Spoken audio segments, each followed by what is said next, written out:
Welcome to Everything Currency. This is a show where we talk about everything crypto and mo. I'm your host Jay, and today I want to talk to you guys a little bit about this Bitcoin chart. I want to talk to you about the total 2 chart. I also want to talk to you about some extremely bullish things for Bitcoin in America. I also want to talk to you guys about a token that is doing something very different as far as the layer 1s go. So we got the battle of the layer 1s right now, and we're going to talk about all of that. So if you're excited about that, like the video, subscribe to the channel if you're new here, and if you want to get in the Telegram group, just leave a comment in the comment box and I will send you a link for the Telegram group. Positive people, good attitudes, researchers, information, not just shillers, so we can all get this money together and have a good time doing it. So let's get right into these Bitcoin charts right here. So today we see Bitcoin bouncing in between 46k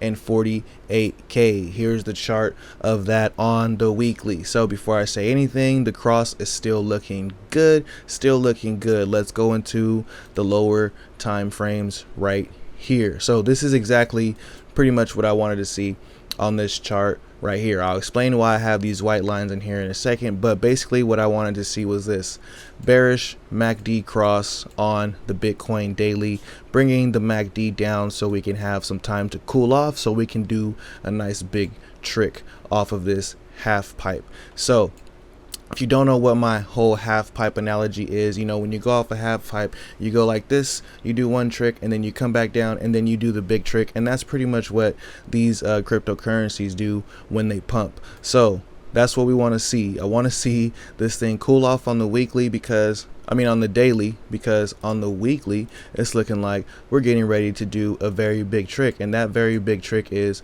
the MACD cross on the weekly hasn't happened in a long time, since we were way down here when the price was $10,000. So since that happened, we've seen price go on a 5x run, and now we just had one of those happen. So hey, no rush. Took a bunch of months to do that, but we had a whole bunch of fun, so no rush. Let's take our time going into the total 2 right here. This is the total. The total is pretty undecided right here. We can see the stochastic RSI is showing, hey, we might need to calm down a little bit, but this $2 trillion level is pretty much the main level that we're holding as support, which is a pretty nice psychological level to be holding as support. But we have been undecided on this for the last 2 weeks, so hey, we need the bulls to wake up and keep us above this line right there.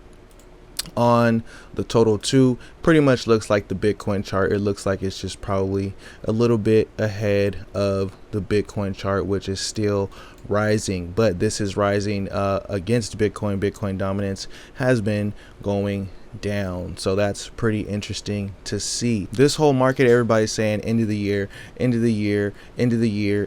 Why? Now crypto has been following the traditional stock market and stuff like that for a while. Last bull run, the stocks were going on a bull run as well.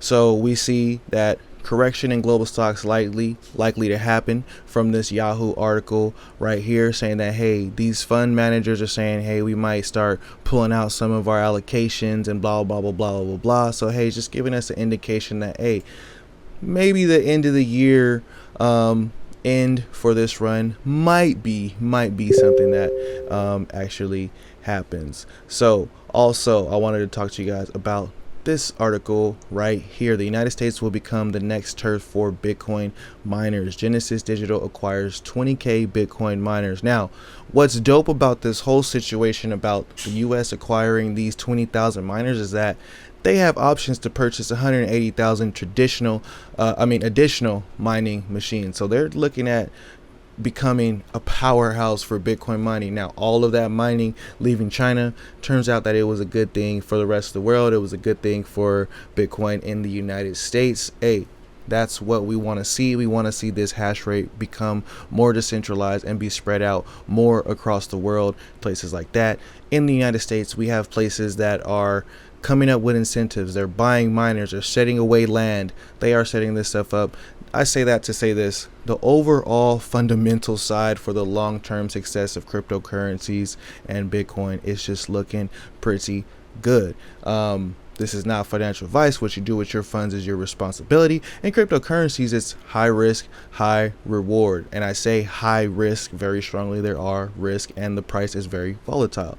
So going into a coin that I think you guys should probably take a nice long look at, and I'm going to tell you why you should take a long look at it right now, and that is Oasis Network's Rose token. So let me refresh this so we can get a price update. 12 cents right now, sitting at a market cap of $182 million, 10 billion tokens in circulation. All-time high of this thing is 24 cents, so still down 50% from its all-time high. These altcoins got beat up so bad in that correction. But what is Oasis Network? This is a primer from their website where they give an overview of the whole project, and I'm going to go through here and tell you a couple interesting things that I like about this project. So just to give you the overview of what they say, is designed for the next generation of blockchain. The Oasis Network is the first privacy enabled blockchain platform for open finance and responsible data economy. Combined with its high throughput and secure architecture, the Oasis Network is able to provide private, that's the key word there, is private, because that's what it's bringing to the stage. That's different. Scalable DeFi, revolutionary, blah, blah, blah, blah. All of the chains say that. But this privacy thing that they're doing is the big buying part for Oasis protocol, in my opinion. And let's talk about why. There's this article from the Tech Review, and it's about how AI could save lives without spilling medical secrets. Now, this is pretty dope, and it's one of the use cases for something like the Oasis protocol. It says AI algorithms need a vast amount of medical data in which to run before medical learning can deliver powerful ways to spot and understand the cause of disease. So basically, these AI algorithms could look at a bunch of pooled data and say, hey, look, this person got sick, that person got sick, that person got sick. What did they all have in common? And maybe we can come up with new ways to prevent these things to happen and stuff like that. Now, the big problem with that is everybody can't just be dumping all their medical data into a database and getting all mixed up in there, because data privacy is huge when it comes to medical records and stuff like that. Like, those records can literally be used against you in many different forms. So that data privacy is something that we take very seriously. At least here in the United States, we take that very seriously. Now, what's dope, it says one promising approach is getting a big first test at Stanford Medical School in California. Now, out here in California, Stanford is where it's at. You know, this thing that they're doing is like a test to see how this would work. But basically, it says participants submit an ophthalmology test results and health data record through the app, and the data is protected by technology developed by Oasis Labs. So they're running this thing to see if they can try to help people with eye health issues and stuff like that, to try to prevent, you know, problems with your eyes. So basically, they're saying, hey, we're getting a bunch of people to submit this data through the app. The data is protected by technology provided by Oasis Labs, a startup spun out of UC Berkeley, which is also out here in California. The startup was granted permission by Stanford Medical School to start the trial last week. The sensitivity of private data is a looming problem.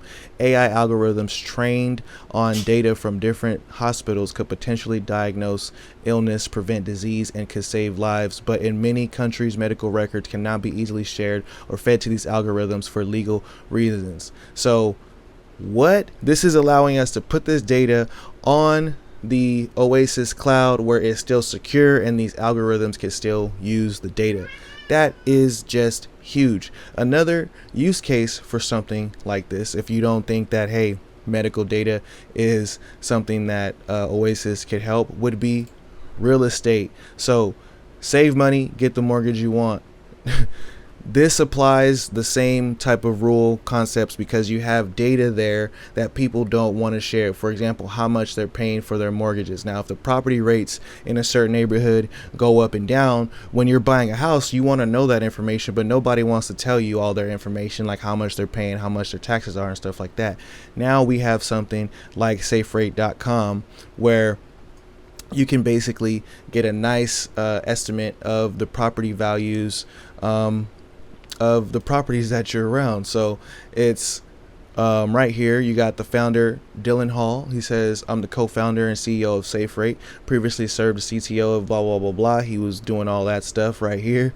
But it says, what made you interested in building on Oasis Network? He said, I heard the CEO, Don Spring, speak about how and why Oasis is impacting the healthcare industry, and it was immediately clear to me that similar dynamics are here at play in the mortgage industry. There's a blending of high sensitive consumer information and a need to utilize it for modeling purposes with large entities like mortgage investors. So this is just boom, mind blown right here. You can actually get the information that you need without compromising everybody's stuff. This is why I think Oasis protocol is sitting right here very undervalued for something like this. Now, going to their Twitter, other interesting things are happening with Oasis, at least in my opinion. Now, this is going to be some speculation on why I'm going to be DCAing and grabbing myself and adding to my bag of Rose. Now, they're tweeting and hinting about NFTs. Now, NFTs is all the rage right now. Tweeting and hinting about NFTs. Pretty cool if something with NFTs goes on to Oasis. That's obviously going to create value. But what I thought was really interesting was this tweeted 9 hours ago. They said, many DeFi incentive funds have launched recently. Celo, 100 million. Polygon, 150 million, which has been the most successful so far. You got Phantom with their 300 million, and then you got Avalanche with their 440 million for DeFi incentives. Now, I thought this was pretty interesting because Oasis Protocol or Oasis Foundation has not had any incentive program yet. They're asking people which one is your favorite and why. I think they're trying to decide which way they want to go when it comes with these incentives. Do they want to go the FTM route where you give the money to the developers and try to do this trickle down economics? Or are you going to give it directly to the liquidity providers so you can just get everybody to rush their liquidity over there? Who knows? But this is some good speculation that, hey, look, Oasis might be the next one to try to go ahead and do their little liquidity incentive program. The announcement of these liquidity incentives programs exploded all these tokens. You've seen how Avalanche did when it first got announced. The incentives haven't even started yet, so it hasn't even shown the real value that this is going to create yet. Phantom pumped yesterday, hasn't shown the real value. Polygon had its nice pump and it did very well, and a lot of platforms on the Polygon ecosystem did very well, and Celo just announced. So that is just something to think about when it comes to the Rose token. So let me know what you guys think about the Oasis protocol. I've talked about these tokens before. You can find those videos in the cards, and yeah, let me know what you think. Like and subscribe, turn on post notifications, check out the website everythingcurrencycrypto.com. Till next time, peace.